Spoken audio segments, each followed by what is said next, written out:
Dark, cold air nipped past my cheeks and ears as I biked the 7-mile trek home to my aunt's house after work. I was tired and my legs ached. My muscles felt as though they were being branded with hot irons. My manager had dared me to try some of the tequila pickled particularities we had recently gotten in for a few extra bucks before I left for the day. The extra $20 in my pocket didn't feel worth it in the slightest. My stomach rolled from the brine as it sat like gasoline in my gut. The nausea sent chills up and down my spine like icy waves. I couldn't make it up the driveway before spewing 2 days' worth of half-digested cheap takeout all over Aunt Joyce's garden and falling headfirst into her patch of perennials. She treated those stringy flowers better than her own children. I remember laying there in dirt, watching the stems of the flowers bend and sway in the dark, admittedly feeling a little jealous. The flowers didn't have to worry about rent or working, or even having to find food. They didn't know pain or grief. All they needed was water and sunshine. Had I not been totally plastered, I'd have felt pretty bad. I helped tend the garden myself when there was nothing else to do. Needless to say, I got my ass handed to me the next morning when she found the garden half flattened and smelling like a carton of expired milk. That was the first thing I thought about as I swayed back and forth slowly like a perennial in the night. The only difference between then and now being that I was swaying what could have been miles off the floor of an indoor forest like a shitty Halloween prop by my ankle. Vertigo had taken up residence in my head from the blood rushing to my brain, face, and fingers. I could hear Anna and Fred bickering above me, spitting creative insults at each other. I couldn't help but feel like a tool for leaving him like I did. I wouldn't have made it this far to answer that stupid phone without the phone. The sharp reminder that I had maybe one more shot at answering the phone was enough to turn my stomach. I wriggled and spun, trying to loosen the grip of the vine wrapped around my foot. After not even 15 seconds of writhing and doing my damnedest to get free, I was as winded as a seasoned smoker. I'd like to think I'm pretty fit being in my early 20s, but if this is supposed to be me in my prime, I'll be bedridden by 40. The twisting I had done sent a stinging reminder of the patch of stripped skin on my tailbone. Pain surged up my spine, enough to leave me limp again. The sting came with a rush of strange sounds and sensations that are hard to describe. It was as though the crescendo of sound and the electric sensation through my nerves were one and the same. All I could do was hope that, like a suspicious rash, it would go away on its own. A cold and tingly sensation started up my toes and crept down my leg, almost like an advanced case of toilet leg. I looked up or down. I looked wherever the ground was supposed to be and saw a foggy abyss. I used to entertain daydreams of living my own eldritch adventures, but now that I was staring into it, I think I preferred the slice of life monotony more. A brush against the back of my arm caused me to yelp. The sudden shout caused both myself and whatever it was that touched me to flinch. It took a few awkward rotations, but I faced the wall of foliage and was met with a small fluorescent purple Gerber, a daisy-looking thing with a bulbous blue eye. It blinked at me from the green curtain it was anchored into. I stared at it pensively and couldn't help but begin to feel a little frustrated at this Wonderland bullshit. the $20 an hour feeling now like chump change, and man, was I the chump. I pinched myself and found that I was definitely still awake, with the added bonus of hurting like a bitch. Then, of course, I let my intrusive thoughts win. I poked it, right in its huge eyeball, which it understandably didn't like. The daisy shrieked like a pissed-off baby summoning a tiny death squad. Maybe 12 strong of these things from the brush. The flowers began to hiss and snap at me with tiny mouths filled with lots of sharp little needle teeth. Ow! One of them managed to nip right through the vine holding me suspended in the air. That's one way to do it. The vine cracked and creaked like old rope. This is gonna hurt. When the vine finally gave, I made an attempt at grabbing for the wall. I missed every goddamn time and was left to plummet downward, but not before taking a handful of the little bastards with me. They squeaked and squealed, and for a second I thought they might be enough to hold my weight.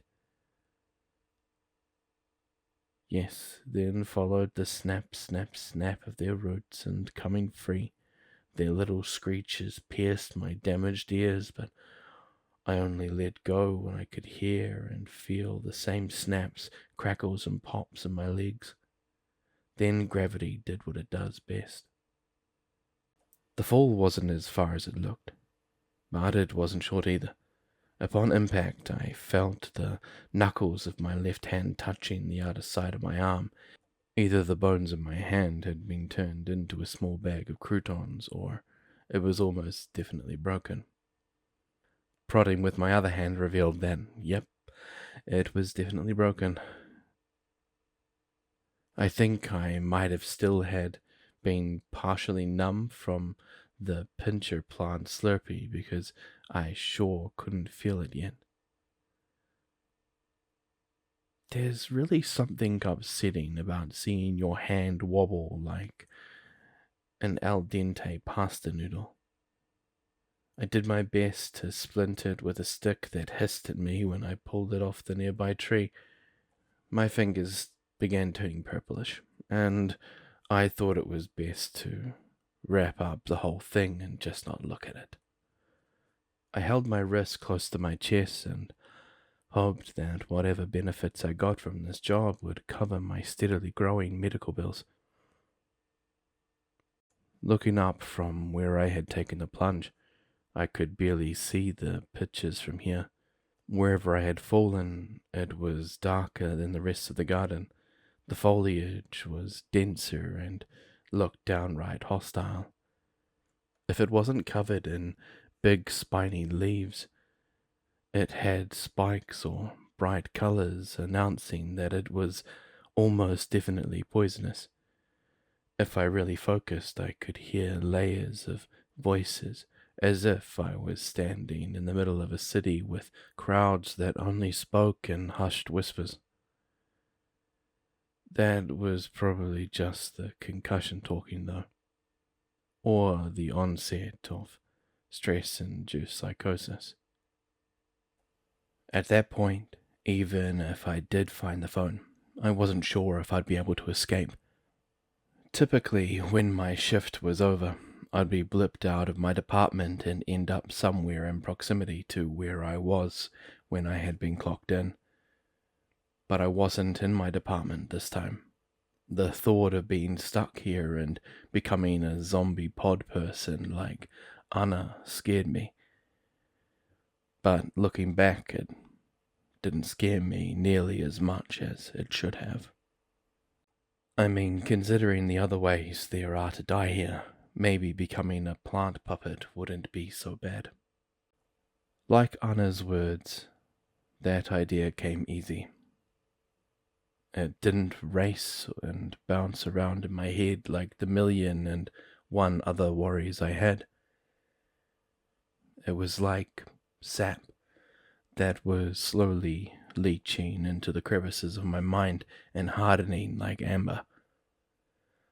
The thoughts felt safe, but I also knew they were out of place. But does that make it wrong? Maybe the flower drugs haven't worn off yet. I was tempted to just lay back on the forest floor and let whatever was going to happen go ahead and happen, when a shrill sound pierced the canopy.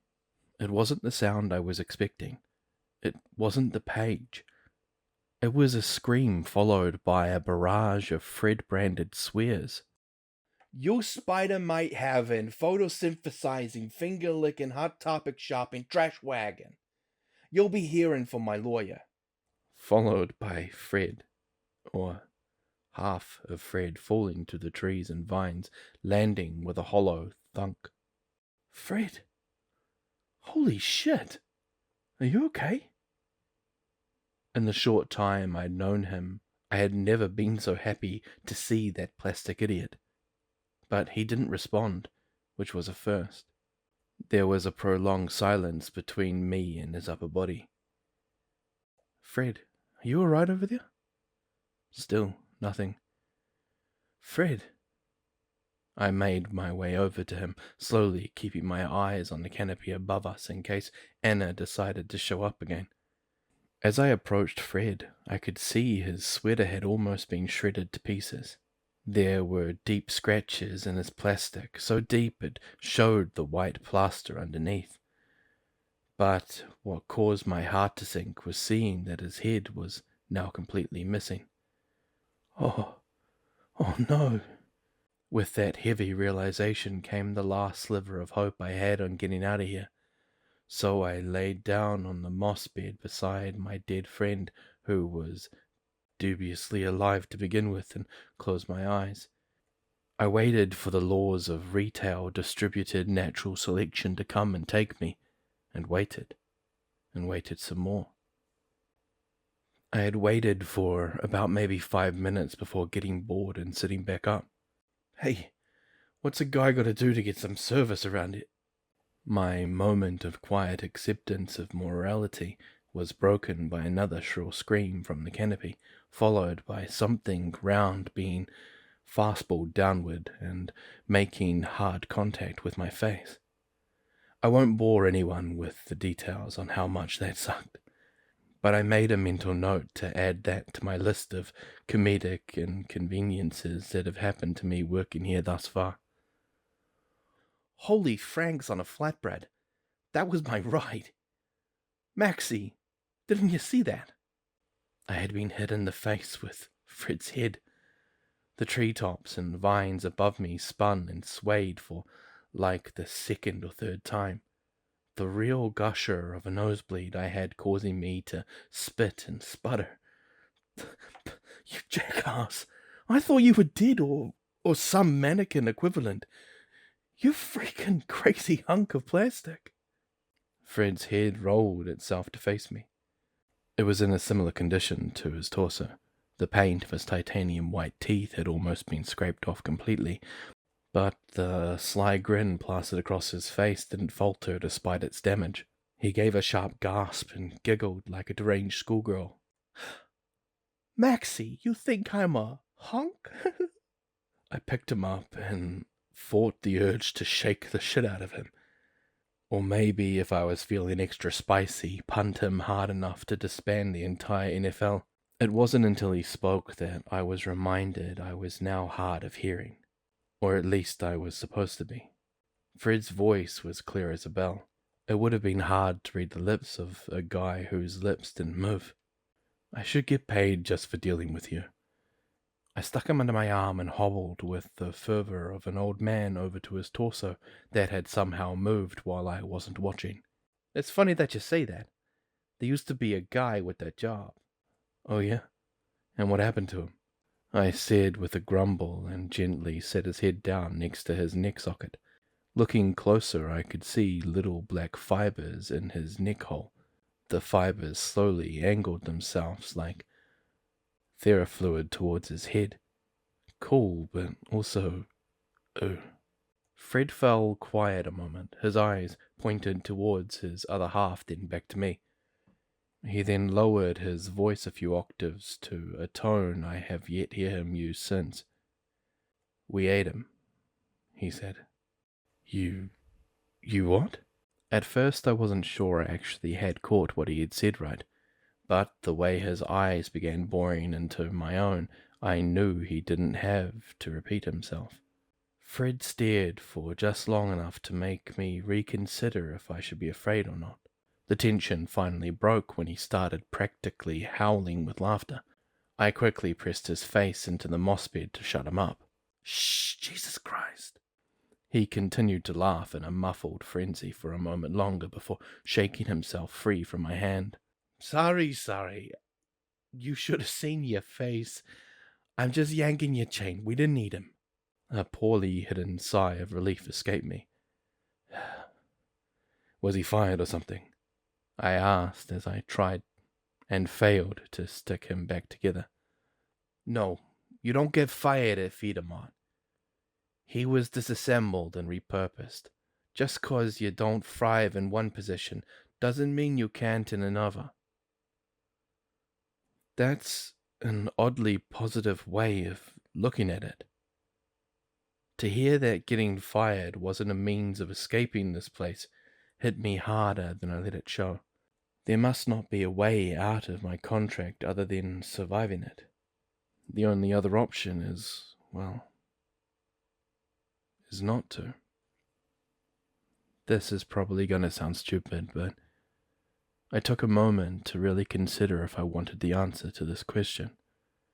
But the idea of not seeing it coming was just horrifying. I sat Fred up and began trying to push his neck joint back in place with all the strength I could manage, one-handed. Is that what's gonna happen to me? Nah. Believe it or not, you're actually doing okay. Not great, but okay. You should probably answer that page, though. Yeah, I'm working on it. I wanted to feel at least a little comforted by Fred's words. Sure, my light could be snuffed out at any second, but at least I was okay at my job. Unfortunately, the looming dread of my abysmal circumstances being realized in waves weighed about as heavy as the fog around us. I finally managed to get Fred back into one-ish piece, but not before discovering mannequins are ticklish. Using my apron straps, I made a makeshift bourne and strapped him to my back. I bet I could make a career change and become a CPR dummy if I could get past not having any limbs. I've definitely got the looks for it. You can try, but you can bet your right arm I wouldn't give you the kiss of life, dude. I managed to find my box cutter and the pruning shears Janice had given me. My phone, unfortunately, looked like it would be in tomorrow's obituaries. The screen glitched in its death throes as it closed and opened apps on its own. Well, that sucks. I could feel Fred peeking over my shoulder. Worst case, you could, come live in sporting goods with me. I looked around to see if I could try to spot any of the other walls to follow back to the entrance. Thanks, but if I've got a choice, I think I'll pass on that. You've probably got a giant flesh-eating tennis ball running the place over there. Oh boy, do I wish. Everything looked the same, as if the foliage purposefully covered anything that could be a landmark. How the hell am I going to get out of here? Have you tried stopping and asking for directions? He asked. For a guy with not a joint or a spine, he sure was wiggling around a lot. I honestly couldn't tell if he was joking or not. I wish it were as simple as asking a plant for directions. You got hooked up to the mycorrhizal network. I'm sure you can hear them now. The throb in my wrist was quickly climbing from an annoying pinch to a debilitating throb. I quickly began to wish I could go back and get some of that plant-grade tiger balm I had been swimming in. The microwave network? What are you talking about? The mycorrhizal network. You know, the plexus of threads that allow flora and fungi to share nutrients and resources over a series of distances. kinda serves as nerves and neurons that connect large systems of the plant life here to communicate information seamlessly, 'cause it's cheaper than getting walkie-talkies. I struggled to unpack whatever the hell he just said. What? Fred sighed impatiently. Butt tube. Oh, you mean the stupid vine. That thing took the first 2 layers of skin off my tailbone, which still really hurts, by the way. We walked into what I assumed was probably the garden tools area. That checks. It was trying to integrate with you, my guy. I grabbed a garden hoe and used it as a walking stick as we continued to venture what felt like aimlessly through the self-contained jungle. Well, I don't speak plant, and I'm not turning green or growing any leaves last I checked anyway. We came to what could have been called a clearing in the middle. Sat a beast of a tree with winding branches and large clusters of verdant vines that rooted deep into the floor and breached the surface again in arcs like the body of a coiled serpent. But from what I could see, it had no canopy. Maybe this is where all vines lead to. Cautiously we approached it. I gave a gentle kick, braced myself for it to hiss or scream. When it didn't, I sat Fred down and leaned against it. His head swiveled in a similar fashion to mine, save for the exorcist move he pulled. We were both expecting something to spring out of the shadows the moment we relaxed enough. I think we've made it to the center. I've never been this deep in the garden before. I can't help but think Anna did that on purpose. That sucks, I said, finally relenting to the ache in my knees and slumping down by his side. Yeah, Anna sucks. I thought she was pretty nice at first. What happened to her? Why does she, look like the corpse bride? Well, for starters, she's been a supervisor since before I even arrived. So, is she actually dead? Unless you get creamed by a manager, you ain't dead. Just suspended in animation carrying out the will of the store, like Ralph. What about you? You've never tried to hurt me. I wouldn't still be here if it weren't for you. Fred's smile seemed to broaden a bit. Guess you could say I got my own agendas. Plus, you're pretty solid company, Maxie. Thanks, Fred. Thanks. Fred. Yes, my good buddy? I'm sorry for leaving you behind. Fred was quiet for a moment, but I could still feel him staring. It's okay. I was more worried about what Anna would do to you if she found you than anything she could have done to me. I can be put back together. You can't. My morality was something that had hung over me like an anvil, ready to crush me any second since I started this job. I didn't expect Fred to really understand what that was like, but he spoke with the weight of worry in his voice. It caught me by surprise. I'm not sure why, but it scared me. It made the fact I could actually die here so much more tangible. The questions every one of us more morbidly minded individuals have entertained began to fire off one after another in my mind, each more vividly than the last. The image of me they would use on my missing poster. How long would it take the police to convince my sister that I wasn't coming home and that it was probably my own life choices that landed my photo on an empty coffin to begin with? My thoughts reeled like a steam engine, but all I could say was, yeah, I guess you're right. I leaned my head against the pillar of vines, and I could have sworn I heard deep, steady breaths as if something was snoring. The rhythmic sound caused my eyelids to become heavy, like they were pulling themselves closed by no will of my own. I haven't been this tired since exam week of senior year. It wouldn't hurt to just rest my eyes for a minute, right? It might have been a few seconds. It could have been an hour. I woke to Fred lying on my lap, desperately thrashing and throwing his head into my stomach. Max, wake up! My eyes snapped open again. I was expecting there to be some demigorgon thing looking to make a not-so-vegan meal out of us, or Anna ready to string me up like a meat marionette. Compared to what happened next, I'd have preferred either, 'cause you can't run from sound. A strange sensation filled the air. I lifted my arm and saw my skin was breaking out in goosebumps.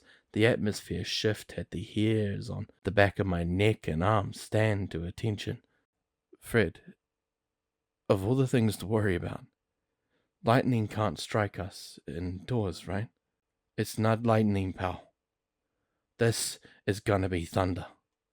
I assume you're not talking about the song, right? Max, stick your head in my torso. What? My endoplasmic lining is soundproof. For what? Has your hearing actually gone, or are you confused? I don't get where I'm losing you here. The charge sensation grew with the passing seconds. Something in the prehistoric self-preservational part of my brain told me that if I didn't do as Fred instructed, I was going to become premium compost. I took his torso and held it above me, held my breath, and quickly shoved my head inside. The whole of Fred's torso was wide enough to swallow me down to my shoulders. It was unexpectedly cold, unnaturally dark, and unpleasantly moist. It felt like I had stuck my head inside of a defrosted turkey. It smells like old bologna sandwiches in here. Fred said nothing. I wondered if he could even hear me. There was a moment of stillness before the auditory assault let loose outside. I couldn't hear the page this time, but I sure as hell could feel it. The sound was so loud I could feel the words followed by the dial tone. The syllables bared at such a high volume it caused my skin to sting like standing in the middle of a dust storm. It took intense effort to even breathe. The bass felt like it had a death grip on my chest. I tightened my hold on Fred as my knees gave. The soles of my shoes kicked up dirt and grass as I thrashed. I had no control over my body. The damaging decibels had me struggling like a rabbit in a snare. I felt like every inch of me outside of the torso was almost disintegrating. I almost accepted that my organs and every inch of exposed skin would be boiled from my bones by the sound alone. The sound finally started to creep in as the plastic pressed against my fingertips began to give. Fred was melting. I could feel it under my fingernails. A slightly oil, sticky goo began collecting at the base of my neck. I could hear Fred screaming from outside of the shell. Turns out, mannequins could feel pain after all. After the page had finally stopped, I lay still for longer than I needed to. I was afraid of what I would see. When I finally pulled my head out of Fred's torso, it was as bad as I had imagined. He looked like a half-melted man-shaped candle. The whole left side of his face now sat on his cheek. His smile was lopsided, and it was all my fault. You know, Maxie, being your Deus Ex Machina isn't as fun as I thought it would be. Why did you do that? Why didn't you use some mannequin magic to save yourself or something? Fred giggled, but I could hardly see what was so funny. Boy, I sure wish I had mannequin magic. Maybe then I could grow back an arm to scratch this nose itch I've had for the last hour. In retrospect, I wish I had thanked him. To have said something other than call him an idiot. Felt something other than a quiet resentment for what he did. Because what came next was a beast far larger than the elephant that stood between Fred and I. From the silence left in the wake of the page came the sound of cracking. thigh-thick vines, snapping, creaking, and popping like ancient ruins, giving way to time and collapsing on themselves. The sound echoed like explosions, bouncing against the other 3 walls of the department that we still had yet to find. There was a voice, like the Cyclopsian Daisy, but deeper, angrier. I was certain of it now. It was coming from inside my head, and it was accompanied by what I could only describe as a surge of electricity shooting up my spine from where the pincher plant had been attached.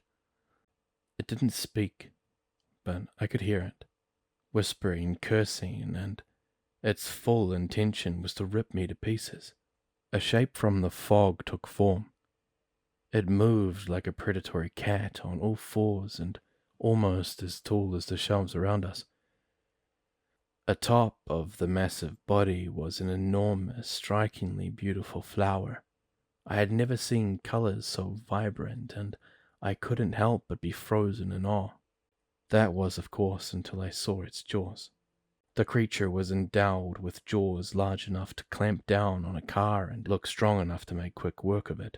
The body was made of clusters of vines thicker than a fire hose, together as thick as a tree trunk. Pinned to its chest was a name tag that read in bold, black font, Garden Manager, Morley. How may I help you? I could only stare. The batteries to my metaphorical alarm bells had long since died. So, the store has carnivorous flower dragons and speakers loud enough to kill someone, but not a phone for each department. Fred made a sound like a clothes tag being snipped from the sweater, which I assumed was the mannequin's version of a tisk. Do you think we have the budget for that? If I survive this contract, I am suing. I could feel the monster eyeing me, probably wondering how hard it would have to bite down to get to my Tootsie Roll center. I slowly grabbed Fred in my walking hoe, then got to my feet, trying not to make any sudden movements. The creature leaned in, baring its rows and rows of barbed and serrated teeth. That only works in movies. Its low, growling voice bubbled from the recesses of my mind and sent shivers up my back. I didn't even have to vocalize my thoughts. The moment I thought it, Morley already knew what I was going to say. Can we have a 10-second head start? Morley made an expression somewhere between a grin and a snarl. Its breath smelled like mildew and pond scum. Run, fruit fly. They didn't have to tell me twice. I took off in a sprint down the nearest aisle with the hoe and garden tool in hand. The foliage moved and writhed like snakes, making it increasingly harder to figure out where we were going and where we had been. With every stride, Fred would slip a little out of my grip. The oily, semi-melted plastic layer in him made it almost impossible to keep a hold of, but I owed him now. I wasn't going to leave him behind. Stop slipping, I snapped. What do we do? I know I make jokes about being a knight, but I never said I was a dragon slayer. I could hear the vines of the creature rip and snap like a tree falling in a storm as it pursued us. With every pop and crack, I could feel my nerves, muscles, and tendons. It was getting a little too hard to deny the fact that I might be hooked into whatever plant Wi-Fi this place was running on. If I was a smarter man, I could have used it to my advantage somehow, but hindsight is 20/20. Morley followed quickly and with a singular purpose, hot on our heels and making a mess of things as they plowed through every solid object that got in their way. It was as like they knew every move I was going to make even before I did. You can't run forever, floater. Its voice inside my head hissed like toxic gas, let loose from a valve. The chill caused my shoulders to seize up towards my neck. I wanted to say something equally imposing back to hide the fact I might actually piss my pants, but all I could muster was, I'm submitting a complaint with HR. You hear that, Morley? If you don't have anything nice to say, keep your psychic channel shut. Fred yelled over my shoulder as his sticky plastic film caused him to sink lower and lower in my arms as we ran. If you could grow a third arm, to not drop me now would be the time to do it. Half of our problems could have been solved a third appendage ago. Stop slipping. Fred looked at me, still slipping. I couldn't take the now searing pain in my wrist any longer. I had no choice but to let him slip from my arms. Sorry, Fred. I took the hoe and used it like a dangerous putter to push him forward as I ran. If this wasn't one of the scariest moments of my life, it would have been a fun play in reverse mini-golf. Ma. Dunk. I'm gonna get shaken mannequin syndrome. There was a sheer drop in the floor, like the store had completely forgotten to load itself, and we were speeding right towards it. I backpedaled, trying and failing to stop in time. My chucks made a sound like a record scratch as Fred and I sailed over the edge with Morley quickly in tow. We fell, being flipped and snagged and thrown all the way down before becoming suspended in a web of vines. Some had sharp thorns that pricked and scratched my skin if I tried to move. Some were connected to flowers loaded with spines as thick as pencils in the center. They slowly positioned their blossoms at me, seeming eager to turn me into a human toothpick sculpture. Morley roared as they crashed through the canopy overhead.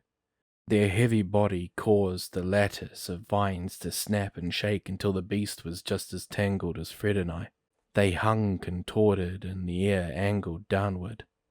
Those car-crushing jaws I mentioned earlier were more or less a few feet and a few seconds of bad luck away from my face. I held my breath as I peered into the gaping green chasm at the center of its blossom. Green strands of weed dragon drool dripped on me in thick, warm sheets and stained my apron. Fred stared at me wide-eyed and just as silent, just as frightened. I held my breath till I saw stars. But with how loud my heart was pounding, the sound of my breath probably made little difference. Morley knew I was there. They just wanted to see how long I'd last before I'd lose my composure. Up close and still, their colors were hypnotic like Anna's eyes. Their petals were textured like the eyes of a mantis, but with the vibrant colors of a white and speckled violet orchid. The longer I stared, the more I realized their spots shifted and pulsed in tandem with my breath and heartbeat. Morley huffed and hissed, waiting for me to make a mistake, to shift just close enough for them to snatch me up. This game they played became increasingly harder as an itchy and burning sensation began to bloom from every inch of my body that made contact with Morley's slobber. The desire to begin wiggling and shifting with discomfort was nearly unbearable. Between that and the thorns, I'd had paid every cent I had to crawl out of my skin. Little fruit fly, stuck in a web. The thorns hurt, don't they? When they spoke, it wasn't like hearing a foreign voice in my head. It was like hearing my own thoughts, my own voice, but I knew I didn't think them. Sinister messages rising to the top of my mind like bubbles forcing themselves into the surface. And they were loud, so loud. The longer time went on, the more impatient and intrusive Morley became. I can set you free, you know. I can mend your wounds. The thorns won't hurt you if you become a part of them. Morley pushed against the cluster of vines, causing the part that held me suspended to tighten. The thorns slowly pressing further and further into my neck, chest, and arms, dragging along my skin like snakes. It was becoming harder and harder to breathe. Little shrub left outside to wither and die. No one to tend to you, help you grow. You became a weed, waiting to be ripped from the root. There was something poking around in my head, tendrils slinking around in the cracks and creases of my mind to anchor themselves. I squeezed my eyes shut and shook my head, trying to get them out. Fuck you. Just eat me if you're gonna. Wasteful. A sharp pang of pain erupted in my side, my eyes only flicking from Molly just long enough to see the cause. I immediately regretted. At the moment my brain untangled what I was seeing, it took everything in me not to start screaming. One of those fucking vines had embedded itself in my skin with the precision of a hypodermic needle, and it was spreading. Another pinch, then another. I could feel roots beginning to crawl under my skin, feeling like worms burying themselves in quenched soil. Wriggling around like worms, the vines began cocooning themselves around me, my body growing more slack by the second. Throat clenched, parched, and sore, my mouth began to move on its own.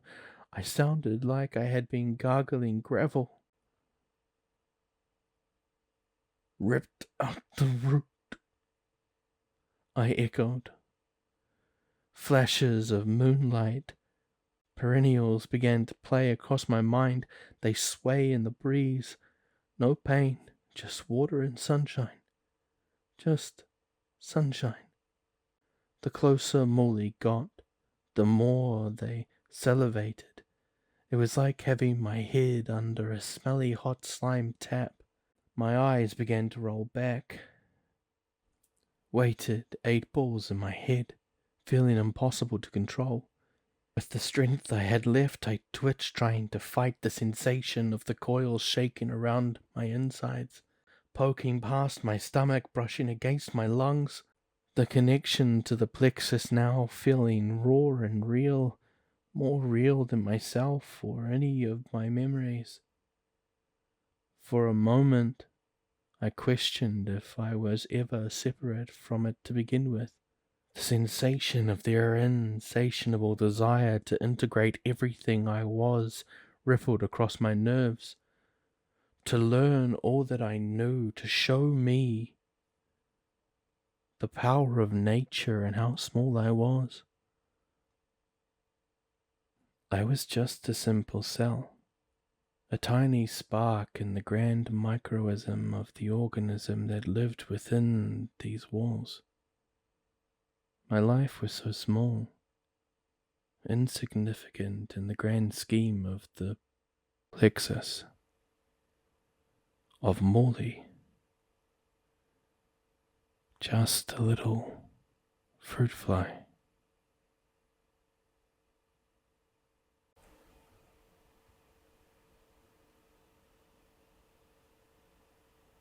Hello everyone, Grimm here. Thank you very much for being patient with me and my channel. I hope this story gives you something to listen to.